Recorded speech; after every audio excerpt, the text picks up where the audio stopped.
सभागृह नेते गणेश खंडकर आपल्या सोबत आहेत, आपण त्यांच्याशी बोलूया. महानगरपालिके क्रिस्टा घेण्याचा प्रस्ताव आयुक्तांकडे देण्यात आलेला आहे, याच्याकडे आपण कसं पाहता आणि काय पूर्ण बातमी आहे? बघा, असं आहे की मुंबई महापालिकेमध्ये यापूर्वी सर्व वैधानिक समित्याच्या अध्यक्षांना स्कॉर्पिओ गाड्या देण्यात आल्या होत्या. प्रशासन काळामध्ये याचे निर्णय झाले होते आणि मी आपल्या माहितीसाठी सांगू इच्छितो, मुंबई महापालिकेमध्ये आत्ता नव्याने कुठल्याही गाड्या विकत घेतल्या जात नाहीत. या सुद्धा गाड्या जे घेण्यात येणार आहेत या भाडे तत्वावर घेण्यात येणार आहेत. दुसरी बाब, दर 6 महिन्यानंतर हे असे नवीन प्रस्ताव मुंबई महापालिकेत येत असतात. मुंबई महापालिकेमध्ये 24+2 असे 26 ऍडमिनिस्ट्रेटिव्ह वॉर्ड आहेत, ए पासून ते टी पर्यंत. दुसरी बाब, त्याचे वॉर्ड ऑफिसर असतील, डीएमसी असतील, अतिरिक्त आयुक्त असतील, प्रमुख अभियंते असतील, वर्डी अबलाचे सर्व कार्यकारी अधिकारी बसतात ते असतील, या सर्वांना महापालिका गाड्या देते आता, कारण तो त्यांचा दर्जा आहे. आणि या सगळ्या गाड्या भाडे तत्वावर घेतल्या जातात.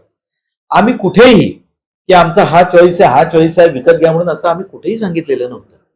दर 6 महिन्याने गाड्या जेव्हा येत, काही सदस्यांनी याची किंवा या गाड्या उंच आहेत, गाडी चांगली आहे पण या गाड्या उंच आहेत आणि यामुळे याचा त्रास होतो असं सांगितलं. जेव्हा तुम्ही नवीन प्रस्ताव जेव्हा आणाल त्यावेळेला या गाड्या शक्य झाल्यास बदला म्हणून विरोधी पक्षनेत्यांनी सुद्धा विनंती केली होती. केवळ सत्ताधाऱ्यांचा विषय नाही तर किशोरीताईंनाही तो त्रास होत होता. त्यांनी आमच्या बैठकीत गटनेत्यांचे सांगितलं. तेव्हा आम्ही म्हणालो होतो की जर तुम्ही नवीन प्रस्ताव जेव्हा कधी कराल त्यावेळेला याच्याऐवजी या गाड्या घ्या. आणि दुसरी बाब, याच्या म्हणजे ज्याला आपण म्हणतो भाडे तत्वामध्ये काही फार विशेष फरक नाहीये. अतिरिक्त आयुक्त हे ऑलरेडी हायक्रॉस गाड्या वापरत आहेत, त्यांच्याकडे ज्या गाड्या आहेत आम्ही त्याही गाड्या कधी मागितलेल्या नाहीत. त्यामुळे मुळात ही जी टीका सुरू आहे ही अनाठायी आहे. मुळात मुंबई महापालिकेमध्ये कुठल्याही नवीन गाड्या विकत घेण्यात येणार नाही आहेत त्याच गाड्या, फक्त आम्ही त्या बदलून मागितल्या. ज्या 6 महिन्याच्या प्रस्तावानंतर येतच असतात त्याच वेळेला त्या आणा असं आम्ही त्यांना म्हणालेलो आहे. बस एवढाच हा विषय आहे.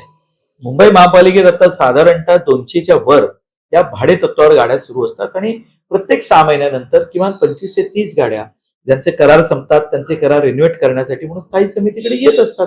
त्यातलाच हा एक प्रस्ताव आहे. यात नवीन काही नाहीये की नवीन आम्ही विकत काही घेतलंय आणि नवीन काही केलंय, असं काहीही नाहीये. शिवसेने उभाटाचे जे खासदार आहेत संजय राऊत ते असं म्हणतात की पंतप्रधान आहे ते बीएमडब्ल्यूचा ताफा त्यांच्या ताफ्यामध्ये असतं, गाड्या त्यांच्या ताफ्यामध्ये असतं, तेच लागण महानगरपालिकेचे जे पदाधिकारी आहेत त्यांना लागलेलं असं त्यांचं म्हणणं. मला असं वाटतं संजय राऊत यांना लागण झालेली आहे. जसे रस्त्यावरती असे जे प्राणी फिरतात लागण झालेले त्यापैकी ते एक आहे. आपण कुठल्या विषयावर टीका करतो, कुठला विषय बोलतो याचं त्यांनी किमान भान बाळगण्याची आवश्यकता आहे. यापूर्वी त्यांचे देखील महापौर होते, ते कुठल्या गाड्या वापरत होते. त्यांचे देखील स्थायी समितीचे अध्यक्ष सर्व बसत होते, ते कुठल्या गाड्या वापरत होते. असं टीका करताना आपण भान बाळगावं. देशाचे पंतप्रधान आहेत. जगभरातनं आपण आज 3री आर्थिक महासत्ताकडे निघालेलो असताना काय थ्रेट आहेत, जगभरात काय काय चालतं, कसे काही राष्ट्राध्यक्षांच्या जीवाला धोका असतो हे त्यांना देखील माहिती आहे. आणि असं असताना संजय राऊत यांनी असा विषय बोलणं, मुळात जी व्यक्ती दिल्लीमध्ये 3ऱ्यांदा 4थ्यांदा खासदार होते तिलाही पूर्ण सुरक्षा व्यवस्था काय हे तिला माहिती असताना त्यांनी असे प्रश्न विचारणं, की मला संजय राऊत तुमची कीव येते, आपण बोलताना काय बोलावं याचं किमान भाळ. आणि तुम्हालाही समजा लस वगैरे हवी असेल तर मी मुंबई महापालिकेच्या वतीने त्याची व्यवस्था करून देतो तुम्हाला.